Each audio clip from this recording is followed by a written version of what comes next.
Assalomu alaykum hurmatli kuzatuvchilar. Xudo xolasa yana bizning klinikamizda yana xushxabar. Azospermiya ya'ni urug' foizi 0 bilan 6 yildan beri qiynalib kelgan bemorimizda kecha mikroteziya amaliyoti o'tkazdik. Xudoga shukr, juda ham chiroyli, juda ham yaxshi sifatli urug'lar topildi.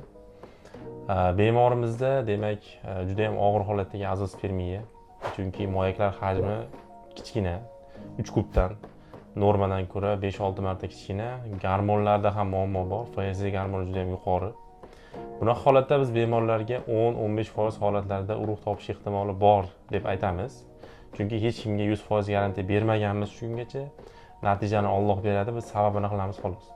Mana Xudoga shukr, to'g'ri sababini qildik. Xudo berdi, kecha urug'lar topildi. Endi shu bemorimiz ham 6 yillik sinovdan so'ng Xudo xolasa farzandli bo'ladilar.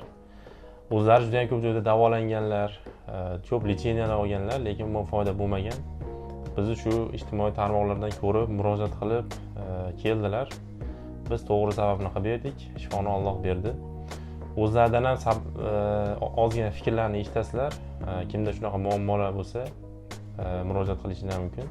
Shu bemorimiz misolida hamma yordamni beramiz. Nimalar qildik shu kungacha? Shu kungacha men ko'p joylarda davolandim, tashkillarga bordim, foydasi bo'lmadi. G'orslarni mana shu klinikalarda net orqali ko'rib, keldim. Kecha operatsiya bo'lib, mana Xudo xolasa bugun mana javob berdi. Natijalar yaxshi. Bu yerda hech qanaqa yolg'on yo'q. Yo'q, Men sizga yolg'on misol yo'q. uchun operatsiyadan oldin aka sizdan 100% urug' topib beraman deb aytmadim, to'g'ri? Yo'q, to'g'ri.